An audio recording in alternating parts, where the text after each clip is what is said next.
कुशवाहा आज सामने चुनाव लड़ रहे हैं। घोटालेबाज, एक नंबर के घोटालेबाज हैं। बसपा में रह के, बसपा की सरकार में रह के इतने घोटाला किए हैं कि बसपा से निकाले गए। बसपा से निकाले गए, अब कैसे बताओ किस तरह से निकाले गए, धक्के दे के निकाले गए।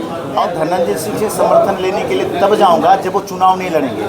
मैंने तभी भी कहा था, आपने पूछा था कि आप धनंजय सिंह मिले क्या, मैंने कहा अभी नहीं मिलूंगा। जब पर्चा भरने के बाद लास्ट डेट हो जाएगा, जब वो पर्चा नहीं भरेगा तो समर्थन उनका मांगने के लिए जाऊंगा। और मैं आपको कह रहा हूं कि चुनाव लड़ना एक अलग बात होती है। आदमी किसका चुनाव लड़ते लड़ते पर्चा भरने के बाद भी समर्थन करता है। तो धनंजय सिंह हमारा समर्थन हमेशा थे और कल भी रहेंगे, ये मैं आपको कह रहा हूँ। मैं तो कह रहा हूँ कि धनंजय सिंह मेरा समर्थन कर रहे हैं। मैं तो ये कह रहा हूँ कृपा शंकर सिंह भी मेरा समर्थन कर रहा है कि आप चुनाव जीतो। मैं तो ये भी कह सकता हूँ कि सारे लोग मेरा समर्थन करें कि आप चुनाव जीतो।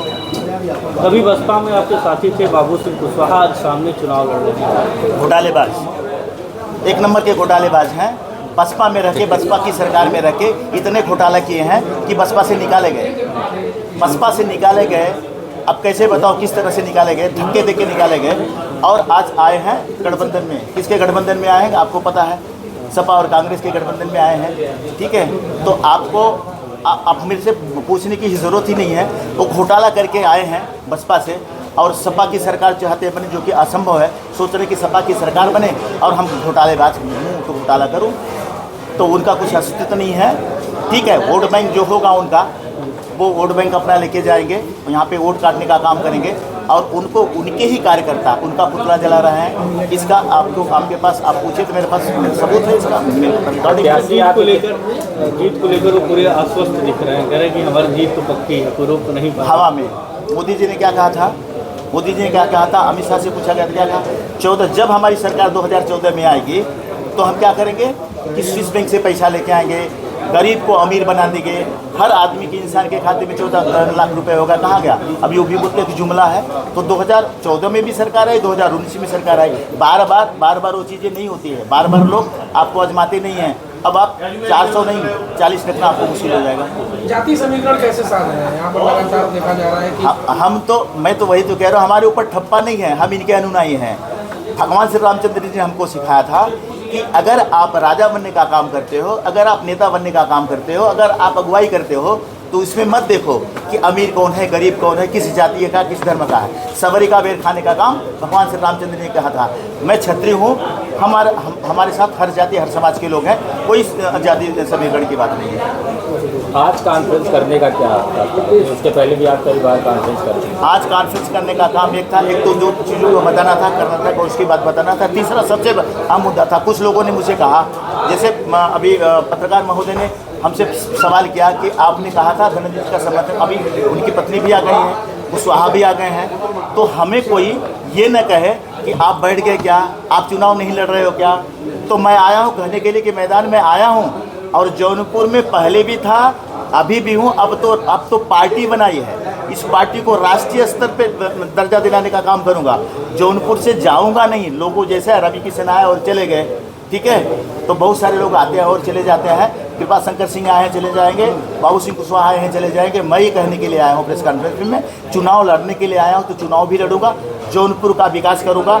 मैं आपको पहले भी कहा था, अभी भी कह रहा हूँ कि 100 यूनिट अगर सांसद होता हूँ तो बिजली माफ़ करता हूँ जौनपुर के लिए। मैं आपको पहले भी कहा था, अभी भी कह रहा हूँ, किसान जो 60 साल के ऊपर उनको पेंशन देने का काम करूँगा।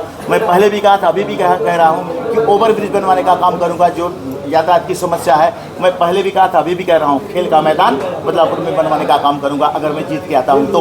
और अगर देश में सरकार बनती है हमारी, नहीं इंडिया गठबंधन की सरकार अगर नहीं बन पाई, इंडिया गठबंधन की सरकार नहीं बन पाई, सरकार में आते हो, यही काम पूरे देश में करने का काम करूँगा मैं। अध्यक्ष जी, एक इंटरव्यू में कृपा शंकर सिंह जी ने कहा था कि ये हवा है, सारे लोग हवा हो जाएंगे। जो हवा रहता है, आपने सूरज और पवन की कहानी सुनी है?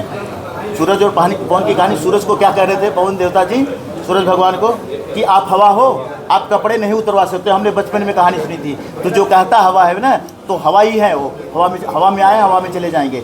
ये मैं लिख के देता हूँ। आप कह रहे हैं कि कृपा शंकर सिंह बॉम्बे चले जाएंगे, आप भी बॉम्बे से बिलोंग करते हैं, वहाँ पे आप काम है, तो कैसे आप कर पाएंगे? कृपा शंकर सिंह एक चीज़ बता दें, जो जब होम मिनिस्टर थे, मैंने दमोदरा में जाके रूम बनवाने का काम किया है।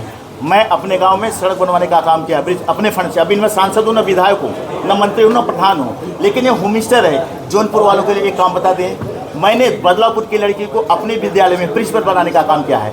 मैं जौनपुर लोगों को जौनपुर के बच्चों को बॉम्बे में मेरा स्कूल है फीस माफ करने का काम किया है। कृपा शंकर सिंह एक बता दे, जब होम मिनिस्टर थे हम तो कुछ नहीं थे, हमने सब काम किया है, जगह जगह हमने डोनेट किया हुआ है। मैं डंके की चोट पे करता हूँ। आचार संहिता लागू हुई, मैं 51 का चेक दे के आया पत्रकार के परिवार को, क्योंकि बेचारा वो असहाय है तो उसको मदद करने की जरूरत है। कृपा शंकर सिंह कब गए? जब होम मिनिस्टर थे तब गए थे कि नहीं, अभी बताओ। तो मैं चैलेंज करता हूँ कृपा शंकर सिंह को कि उन्होंने जौनपुर में आए हैं, बॉम्बे के नाते आए हैं, बॉम्बे के लोगों को लेके आए हैं और उन्हीं को लेके वापस हवाई मेरा जहाज। सवाल ये था कि जीतने के बाद क्या आप यहीं पे रहेंगे या फिर आप भी बॉम्बे चले जाएंगे? मैं कोरोना पीरियड में था, जब मैं निर्दल प्रत्याशी था, हार गया था, बुरी तरह हारा था, आपको भी पता है। मैं तब से नहीं गया हूँ, अब क्या जाऊँगा? अब तो मैंने पार्टी बनाई है, अब तो मैं किसी के पीछे नहीं दौड़ूंगा, मुझे टिकट चाहिए, मेरा खुद की पार्टी, खुद का टिकट। जौनपुर को पहले विकास करूँगा, फिर देश का विकास करूंगा। पहले जौनपुर का विकास होगा, फिर देश का विकास होगा। पहले अपने माँ बाप को रोटी खिलाऊंगा, फिर गाँव वालों को निमंत्रण दूंगा। माँ बाप को भूखा रखे गाँव वालों को निमंत्रण नहीं दूंगा। पहले जौनपुर का विकास करूंगा, फिर देश का विकास करूंगा, भले राष्ट्रीय अध्यक्ष हूँ। कितने प्रत्याशी आपने मैदान में अब तक उतारे हैं? और 40 हमारे फॉर्म भर रहे हैं, क्योंकि 29 तारीख से नामांकन भी होगा। बिल्कुल।